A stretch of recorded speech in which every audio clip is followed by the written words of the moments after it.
બનાસકાંઠાના સાંસદ ગેનીબેન ઠાકોર આપણને અનેકવાર ઠાકોર સમાજમાં ચાલતા અનેક નિયમોને લઈ અને ઠાકોર સમાજને એક ટકોર કરતા જોવા મળે છે, પરંતુ હવે ગેનીબેન ઠાકોરે કડવા શબ્દોમાં ઠાકોર સમાજને ટકોર કરી દીધી છે। શું છે સમગ્ર મામલો, વિગતે ચર્ચા કરીશું। નમસ્કાર, હું છું ઉજ્જવલ અને આપ જોઈ રહ્યા છો નિર્ભય ન્યૂઝ। આપણને ખબર છે કે અનેક સમાજોમાં અનેક નિયમો હોય છે, ઠાકોર સમાજમાં પણ કંઈક એવા જ જૂના નિયમો છે। આ વાતને લઈ અને હવે ગેનીબેન ઠાકોરે ટકોર કરી દીધી છે અને કડક શબ્દોમાં કહી દીધું છે કે આવા નિયમોને લઈ અને હવે ક્યાંક ને ક્યાંક આપણે આગળ વધવું જોઈએ। ગેનીબેન ઠાકોરે અહીંયા ભુવાઓ અને જે દશામાના વ્રતો ચાલે છે આ તમામ બાબતને લઈ અને ટકોર કરી, અને ટકોર એવી કરી કે એ શબ્દો ક્યાંક ને ક્યાંક લોકોને કડવા લાગી શકે છે। ગેનીબેન ઠાકોરે અહીંયા સીધું જ કહી દીધું કે દશામાના જે વ્રતો ચાલે છે, જે ભુવાઓની પ્રથા ચાલે છે, આ તમામ પ્રથાઓ હવે બંધ કરવી પડશે। વધુમાં આ સમગ્ર બાબતને લઈ અને ગેનીબેન ઠાકોર દ્વારા શું કહેવામાં આવ્યું, સૌપ્રથમ એ સાંભળી લઈએ। છોકરા અને છોકરીઓ જે રીલ બનાવે છે, કોઈ હોન્ડા ઉપર ચડીને બનાવે, કોઈ તળાવના કિનારે, કોઈ કેનાર ઉપર બેઠો હોય અને એ ક્યારેક ઘાતક પુરવાર થાય। એટલે આ તમામ પ્રકારના ટેકનોલોજી આ બાજુ ભમરા તમને બધે લાગુ પડે। આ દવાને કોઈ પણ પ્રકારની કોઈ રીલો ખરાબ બનાવવાની નહીં। તમે ધાર્મિક રીલ બનાવો, સમાજના પ્રસંગ માટેની બનાવો, કોઈ સંતના ભજન માટેની બનાવો, એ બરોબર છે। બાકી કોઈ સંસ્કૃતિના આડઅસર અને પરિવારોને કે બેન દીકરી ઉપર ખરાબ એની ઓલી પડે એવી કોઈ ટેકનોલોજીની રીલો બનાવવાની નહીં। લગ્ન કરવા જન લઈને એના આરાના ઘરે થાય એ ટાઈમે સંપૂર્ણ રીતે દાઢી પછી વાળનું જે આપણાને સંસ્કૃતિ પ્રમાણે શોભે પ્રમાણે અને કમ્પ્લેટ વ્યવસ્થિત બાકીનું પીટી બરોબર, પણ બાકીને દાઢી કાઢીને જ વ્યવસ્થિત રીતે વરરાજા લાગે ને એવો થઈને દાનમાં પડ્યો એને વરરાજા તરીકે જવાનું। આખી દુનિયાને દશામાં ના નડે અને આપણાને નડે, બરોબર। એટલે આ દશામાના જે વર્તો કરીને ઘરેથી દશા બેહાડવાની પ્રથા છે એ કોઈ પણ બેન દીકરીએ દશામાના વર્ત હવે કરવાના નહીં। અને જેને દશામાં નડે એ બધા માને મારે અહીંયા મેલ દીધો, હું એકલી ગાડી ફેરું છું, દશામાં મારા ભેગા ગાડી ભરશે અને નડે તો મને નડે, તમને કોઈ નડશે નહીં, બરોબર ને। પછી આ ભુવાનું ને એનું રહ્યું ને એ કંટ્રોલ મારું છે, પણ મહેરબાની કરીને કોઈ ભુવામાં ફસાતા નહીં। તમારું જે કર્મ છે એનું જ અગત્યનું છે, જેવું કર્મ કરશો એવું ભોગવશો। અને એવા તમને બ્રહ્મ ઘાલશે કે તમને આર્થિક બરબાદ કરશે, સામાજિક બરબાદ કરશે, કુટુંબમાં બરબાદી લાવશે અને એવી વેમ ઘાલશે તો આખો પરિવાર વેરવિખેર કરશે। એટલે મહેરબાની કરીને કોઈ પણ પ્રકારનું દખ હોય તો ડોક્ટરને બતાવવું, હગાવાલાને બતાવવું, એને વાત કરવાની, કોઈ પણ અકામણ હોય તો વાત કરવાની, 5 જણા મિત્રોને કહેવાનું, પણ ચાહે અંધશ્રદ્ધામાં આવવાનું ને। અને ભોપા જો આખા દેહનું બધું મટાડી દેતા હોય તો મોન કેશોદી આ સાહેબ બે તમે કોઈ ભોપાની બાધા રાખા અને અમે તમારે અહીંયા કોઈ પણ કામ ના કરા અને ચૂંટણીમાં ફોર્મ ભરા દીધા તો એ ભોપો હાજો તો અમે ભોપા લઈને બેહી રહ્યા ને ભાઈ। તો સવારે 5 વાગે ઉઠીને રાતે વગાતા સુધી માથામાં શેર ઝૂડ લઈને ફરવાનું કોઈ કારણ કરો તો ભાઈ ભોપો જીતાડી દે। એટલે ચાહે ભોપાની વાતરી જે ભોપા હોય માફ કરે, પેલો આપણો ના નડે ભાગ, બરોબર। એટલે આ માત્ર ભ્રમો છે, માત્ર કમાણી અને સાધન છે, ટોકા રસ્તા છે। લોકોની માનસિકતા એની સમજણ કેટલી છે, એની મગજની કેપેસિટી કેટલી છે એ નક્કી કરીને ભ્રમમાં ગાલતા હોય છે। એટલે મહેરબાની કરીને કોઈ પણ પ્રકારની તકલીફ હોય તો જેનો જે નિષ્ણાત હોય એના કંદાવો, હગાવાલાનું હોય તો હગાવાલા કંદાવો, દખ નાતું હોય ડોક્ટર કંદાવો, અને જે કાંઈ હોય એ 5 જણે થઈને એનું નિરાકરણ લાવવું।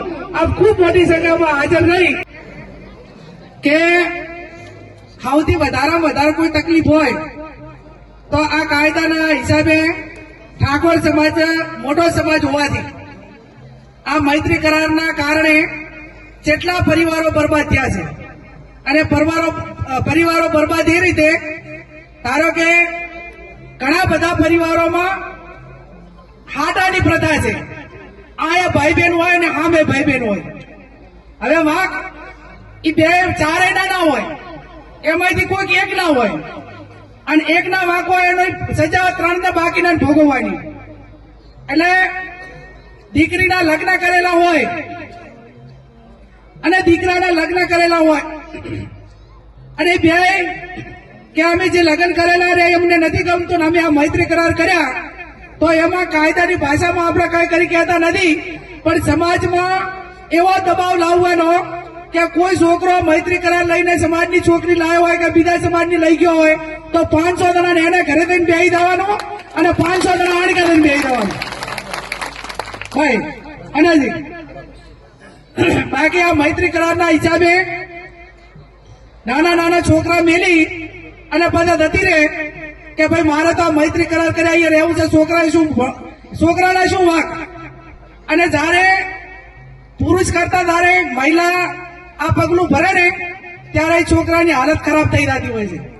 એટલે આ ઘટના ગંભીરતાથી રોકવા માટે કરીને સમાજમાં તમામને બધાને વિનંતી કરું. આનો મુદ્દો એટલો મેં હાથમાં ચર્ચામાં એટલે લીધો છે કે આ થોડું કાયદા સાથે જોડાયેલું હોવાથી તમારા છોકરાનું હગું ચાઈ ના થતું હોય તો એને વાઢો મરવા દઉં, પણ મહેરબાની કરીને લગ્ન કરેલ છોકરીના કોઈ મૈત્રી કરાર કરીને આવે ને તો એને ઘરે પ્યાવા દેતા નહીં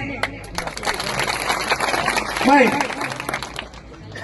તમને ખબર છે કે એને લગ્ન કરેલા જે છોકરા છે અને છતાં એમ કહો કે કાયદાનો ઓથ લેવડાવી અને આપણે આનું નથી થતું એટલે આપણે આ બધું બેઠું રાખવું.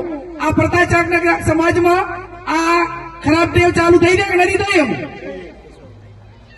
આપણી વચ્ચે કે કોઈ પણ ધાર્મિક પ્રસંગ હોય તો આપણા સમાજ મોટા ભાગે કે હનુમાન હોય કે અંબાજી હોય કે ઢીમા હોય તો કોઈ બેન દીકરીઓએ એ વેળાના દિવસે ચાલતું દાવાનું તમારે દર્શન કરવાના હોય તો ગાડી લઈને બીજા દિવસે જઈ આવવાનું અથવા આગળના દાડે જવાનું અને અથવા તો ઘરના પરિવારના સભ્યો સાથે જવાનું. એકલા બૈરા છોકરાને પગપાળા લાંબા રાહે કોઈ મેળવાના નહીં રહી અને સમાજ વ્યવસ્થા હચવાય. આપણે કોઈની દીકરી સામે કોઈને લાવવી ના જોઈએ અને આપણી દીકરી થાય તો એને લાવે પાર મેળવો પડે ભાઈ. એમાં જે સામાજિક દબાણ જે કરવું પડે એ બરોબર ને? હા, એ આપણે બીજાની આબરૂ થાય એવું આપણે ના કરવું જોઈએ, પણ આપણે આબરૂ પર મોટા ભૂપે હાથ નાખ્યો હોય તો આપણે સમાજે એક થઈ. તમે આ બાબતમાં હું એટલું કહું અત્યારે આ બધા છે કે એક સામાન્ય વાદીમાંથી કોઈ છોકરી લઈ જાય ને તો આખો સમાજ ભેગો થઈ જાય અને તમારા સમાજ અને આપણા સમાજ એટલે આપણા સમાજમાંથી ગમે એટલી દીકરીઓ બીજો સમાજ લઈ જાય ને તો એના માટે સમાજ આક્રમક નથી. અને એટલા માટે ક્યાંક ને ક્યાંક મોટી તકલીફો ઉભી થાય રહી છે. એટલે આપણે કોઈને આબરૂ ઉપર કે કોઈની દીકરી લાવવી નહીં અને આપણી દીકરી કોઈ લઈ જાય તો આકાશ પાતાળ એ કરીને જે કરવું પડે એને લાવે પાર મેળવું. રાહ તાલુકો અને લાખણીના 11 ગામ એ સમગ્ર બનાસકાંઠાનું ઠાકોર સમાજનું બંધારણ એટલે સમાજના પ્રસંગો હોય, ધાર્મિક પ્રસંગો હોય અને કોઈ પણ પ્રકારના જે પ્રસંગો હોય તો એમાં કઈ રીતે ખર્ચા કાપી અને સમાજ શિક્ષણ તરફ આગળ વધે. બીજા સમાજની સરખામણીમાં ઠાકોર સમાજમાં શિક્ષણ નથી તો એનું કારણ શું? એ ક્યાંક ને ક્યાંક આર્થિક રીતે સમાજ એ બીજા પ્રસંગોની અંદર ખર્ચા કરે છે અને એના કારણે જે દીકરા દીકરીઓને પૂરા ભણાવવા હોય ભણાવી શકતા નથી. એટલે વ્યસન મુક્તિની વાત હોય, વર્તમાન સમયમાં ડ્રગ્સ ને દારૂ આ સમગ્ર વિસ્તારની અંદર ઘણા બધા સમાજના યુવાનો એ બરબાદ થઈ રહ્યા છે. ઠાકોર સમાજ ઘણી બધી નાના મોટી બદીઓ છે એ બદીઓમાંથી બહાર નીકળે અને ઓછા ખર્ચે પોતાના પ્રસંગો કરી અને જે બચત હોય એ પોતાના દીકરા દીકરીઓને ભણાવી પરિવાર સુખી થાય તો ગામ સુખી થાય, ગામ સુખી થાય એટલે સમાજ સુખી થાય અને સમાજ સુખી થાય એટલે માનવતા નું જે કામ કરવાનું છે. આવડો મોટો સમાજ હોય એટલે તમામ રીતે વેલ સેટ હોય તો ક્યાંક ને ક્યાંક બીજા સમાજને મદદરૂપ થઈ શકે, પણ આવડો મોટો સમાજ જો બદીઓમાં હોય તો ક્યાંક ને ક્યાંક બીજા સમાજને પણ બદીઓના કારણે ક્યાંક ને ક્યાંક નુકસાન થાય. એટલે માનવતાનું ઉદાહરણ પૂરું પાડવા માટે માનવતાની દ્રષ્ટિએ ક્યાંક નાના મોટી મદદ થઈને બીજા સમાજો જીવે છે એની હરખામણીમાં ઠાકોર સમાજ આગળમાં ખૂબ આગળ વધે એના માટેના સમાજના એક પ્રયાસો છે.